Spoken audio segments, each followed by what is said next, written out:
നിവിൻ പോളി എന്ന നടൻ്റെ കരിയർ മാറ്റിമറിച്ചൊരു വർഷമായിരുന്നു ജാനുവരി 18, 2019.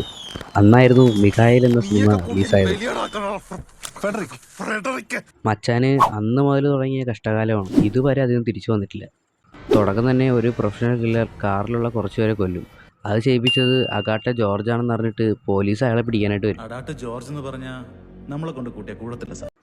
പക്ഷേ ആ നാട്ടിലെ ഏറ്റവും വലിയ ഡോണാണ് അഗാട്ട ജോർജ് എന്നറിയാതെയാണ് പോലീസ് അണ്ണൻ ഇങ്ങനെ പിടിക്കാനായിട്ട് ഇങ്ങോട്ട് വരുന്നത്. പിടിക്കാനായിട്ട് വന്ന മാത്രമേ പോലീസ് അണ്ണന് ഓർമ്മയുള്ളൂ. പിറ്റേന്നായപ്പോൾ പുള്ളി പടമായി. ജോർജ് അണ്ണൻ്റെ കൂടെ ജോലി ചെയ്യുന്ന വിശ്വസ്തനായ ജോലിക്കാരൻ പെങ്ങളുടെ കല്യാണം വിളിച്ചില്ലെന്ന് പറഞ്ഞ് സൈനൈഡ് ആണെന്ന് പറഞ്ഞ് കയ്യിൽ പാറ്റ ഗുളിക വെച്ച് അവനെയും കൊല്ലും. ചിലപ്പോൾ കല്യാണം വിളിച്ചിരുന്നെങ്കിൽ കൊല്ലില്ലായിരുന്നു. അങ്ങനെ അവനും പടമായി.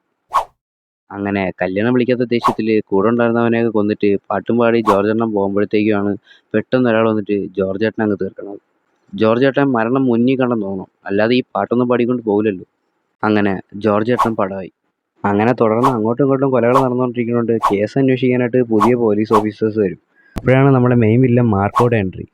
മാർക്കോയുടെ ചേട്ടൻ ജോർജിനെ ആരാ കൊന്നതെന്ന് അറിയാനായിട്ട് ഇവർ നാട്ടിലെ ചെറിയ ഡോണും വലിയ ഡോണും എല്ലാവരും കൂടെ വട്ടമേശ സമ്മേളനം നടത്തി ചർച്ച ചെയ്തുകൊണ്ടിരിക്കും. അങ്ങനെ ചർച്ചയൊക്കെ കഴിഞ്ഞ് പോകാൻ നേരം ഒരു കാര്യമില്ലാതെ ചർച്ചയ്ക്ക് വന്ന ഒരുത്തനെ മാർക്കോ കൊല്ലും. അങ്ങനെ അവനും പടമായി. അങ്ങനെ ജോർജ് ഏട്ടൻ്റെ കൊലപാതകം വളരെ വിദഗ്ധമായി പോലീസുകാരെ അന്വേഷിച്ചുകൊണ്ടിരിക്കുമ്പോൾ കൊല നടന്ന സ്ഥലത്ത് നിന്ന് അവർക്കൊരു സർജിക്കൽ ബ്ലേഡ് മാത്രമേ കിട്ടുള്ളൂ. അതിൽ നിന്ന് തന്നെ പോലീസ് അനുമാനിക്കും ഇത് വളരെ ബുദ്ധിമാനായ ഒരു വ്യക്തിയാണ് ഈ കൊല നടത്തിയിരിക്കുന്നത്. അതുമാത്രമല്ല, ഈ കൊല നടത്തിയിരിക്കുന്നത് ഒരു പ്രൊഫഷണലായിട്ടുള്ള ഒരു ഡോക്ടറാണെന്ന്. കാരണം കത്തിയും കടാരയും തോക്കും കൊണ്ടൊന്നുമല്ല കൊന്നേക്കുന്നത്, വെറും ഒരു സർജിക്കൽ ബ്ലേഡ് കൊണ്ടാണ്. അത് വേറെ ആരുമല്ല, ആ ബുദ്ധിമാനായ കൊലയാളി നമ്മുടെ മൈക്കിളാണ്. അത് നമ്മൾ നിവിൻ പോളിയാണ്. നമ്മുടെ മൈക്കിൾ വളരെ നല്ലവനായ വളരെ സത്യസന്ധനായ ഒരു പാവം ഡോക്ടറാണ്. അത്ര വലിയ പാവമല്ല. അതുമാത്രമല്ല, പണ്ട് തന്നെ അച്ഛൻ്റെ കൂടെ കാറിൽ പോയിക്കൊണ്ടിരിക്കുമ്പോൾ കാർ ഓടിക്കണമെന്ന് വാശി പിടിച്ച് അച്ഛൻ്റെ കയ്യിൽ നിന്ന് കാറ് മേടിച്ച് ഓടിച്ച് അച്ഛനെ തന്നെ തീർത്ത് കളഞ്ഞ ആളാണ് നമ്മുടെ മൈക്കിളാണ്. തന്നെ ഒരു കരാട്ടക്കാരിയായ പെങ്ങളുണ്ട്. പെങ്ങൾ കരാട്ടെ പഠിക്കുന്ന സ്ഥലത്താണ് നമ്മുടെ മരിച്ചുപോയ അഗാട്ട ജോർജ് അണ്ണൻ്റെ മകനും കരാട്ടെ പഠിക്കുന്നത്. അഗാട്ട ജോർജ് അണ്ണൻ്റെ മകൻ എന്ന് പറഞ്ഞു കഴിഞ്ഞാൽ അവനൊരു പാവം പയ്യനാണ്. പെൺകുട്ടികളോട് വളരെ സ്നേഹമുള്ളൊരു പയ്യനാണ്. എല്ലാവരോടും സ്നേഹം മാത്രം. മറിയനോടും റിയാനോടും മോശമായിട്ട് സംസാരിക്കാറുണ്ട്. അങ്ങനെ പിറ്റേ ദിവസം സ്കൂളിൽ വെച്ചിട്ട് നമ്മുടെ ജെറാൾഡ് ആണെങ്കിൽ ജെന്നിഫറുമായിട്ട് ഇടിയുണ്ടാക്കാനായിട്ട് പോകും. ഇടിയുണ്ടാക്കാനായിട്ട് പോയി പെണ്ണല്ലേ രണ്ടടിയും കൊടുത്ത് പറഞ്ഞു വിടാന്ന് പറഞ്ഞ് ചെല്ലുമ്പോഴത്തേക്കും അവൾ ചാമ്പ്യനായിട്ട് എടുത്തിട്ട് ചവിട്ടും കൂട്ടി സ്കൂളിൽ നിന്നുള്ള ഊക്ക് മൊത്തവും മേടിച്ചു കൊടുക്കും ജെറാൾഡിന്. ഇതിൻ്റെ വിഷമത്തിൽ ജെറാൾഡ് സ്കൂളിൻ്റെ മുകളിൽ നിന്ന് ചാടി അവനും പടാവും. എന്നിട്ട് ജോർജ് ഏട്ടൻ ജെന്നിഫറിനെ കാണാൻ വരും. കാണാൻ വന്നിട്ട് പറയും, എൻ്റെ മോൻ ചാടിയ പോലെ തന്നെ നീയും ചാടിച്ചാവണമെന്ന്, ഇല്ലെങ്കിൽ നിന്നെ ഞാൻ സ്കൂളിൻ്റെ മുകളിൽ നിന്ന് എറിഞ്ഞു കൊല്ലുമെന്ന് പറഞ്ഞു. അങ്ങനെ ജോർജ് ഏട്ടൻ പറഞ്ഞിട്ടും ഈ പെണ്ണ് ചാടിച്ചാവാത്തതുകൊണ്ട് ജോർജ് ഏട്ടൻ എപ്പോഴും വന്ന് സ്കൂളിലും വീട്ടിലും അവിടെ ഇവിടെയൊക്കെ വന്ന് ഇങ്ങനെ പേടിപ്പിച്ചുകൊണ്ടിരിക്കും. അങ്ങനെ ഒരു ദിവസം നിവിൻ പോളിയുടെ അമ്മേനെ ആരാ തീർക്കും. അങ്ങനെ നിവിൻ പോളിയുടെ അമ്മയും പടമാവും. അങ്ങനെ ജോർജ് ഏട്ടൻ മൈക്കിളിൻ്റെ അമ്മയെ കൊന്നതിന് ശേഷം അടുത്തതായി മൈക്കിളിനെ കൊല്ലാനായിട്ട് കുറേ പേരെ അയക്കും. കുറേ പേരുടെ കയ്യിൽ നിന്ന് മൈക്കിളിന് തല്ലൊക്കെ മേടിച്ചു കൊടുക്കും. മൈക്കിൾ കുറേയൊക്കെ തിരിച്ചും കൊടുക്കും. എത്ര നോക്കിയിട്ടും മൈക്കിളിനെ കൊല്ലാൻ പറ്റാതാകുമ്പോൾ ജോർജ് ഏട്ടനാണെങ്കിൽ ആദ്യം കണ്ട ഷാർപ്പ് ഷൂട്ടറില്ലേ അങ്ങേരെ തന്നെ ഇറക്കും. Sharp shooter മാന്യനാണ്. ആൾ വന്ന് ആദ്യം കാര്യമൊക്കെ പറഞ്ഞിട്ട് കൊല്ലാന്നുള്ള പ്ലാനിലാണ് പറഞ്ഞത്. ആൾ കാര്യം പറഞ്ഞുകൊണ്ടിരിക്കുമ്പോൾ തന്നെ നമ്മുടെ മൈക്കിളിനാണെങ്കിൽ ഒരു സർജിക്കൽ ബ്ലേഡ് എടുത്ത് ഒറ്റ കുത്ത്. ഷാർപ്പ് ഷൂട്ടർ അങ്ങനെ പടാവും.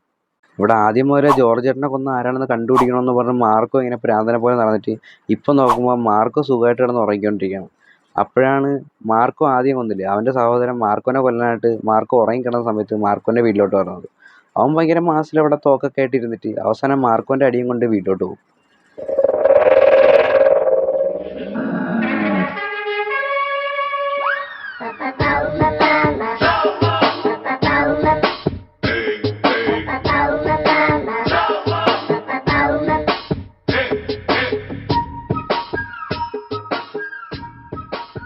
അങ്ങനെ അവസാനം മാർക്കോ കണ്ടുപിടിക്കും ജോർജ് ഏട്ടനെ തീർത്തത് മൈക്കിളാണെന്ന്.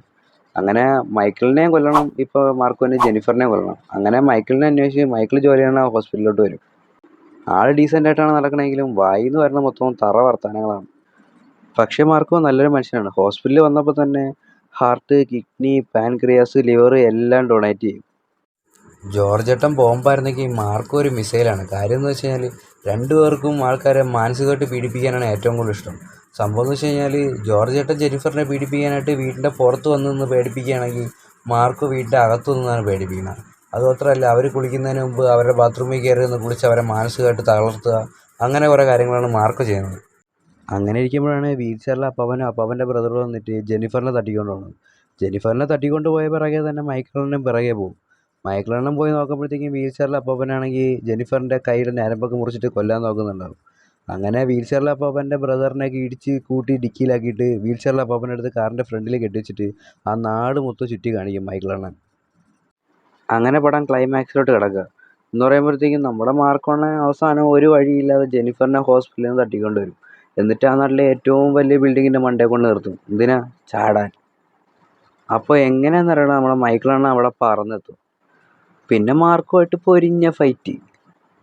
അങ്ങനെ മാർക്കോ ഒരു ചവിട്ടിന് മൈക്കിളിനെ ചവിട്ടി താഴെ ഇടും. എന്നിട്ട് ജെന്നിഫറിനെ ബിൽഡിങ്ങിൻ്റെ മണ്ടയിൽ നിന്ന് എടുത്ത് എറിയാനായിട്ട് പോകുമ്പോഴത്തേക്കുമാണ് ട്വിസ്റ്റ്. നമ്മുടെ മൈക്കിളണ്ണൻ താഴെ വീട്ടിലായിരുന്നു, അവിടുത്തെ ഒരു കമ്പിയിൽ തൂങ്ങി പിടിച്ച് കിടക്കണമായിരുന്നു.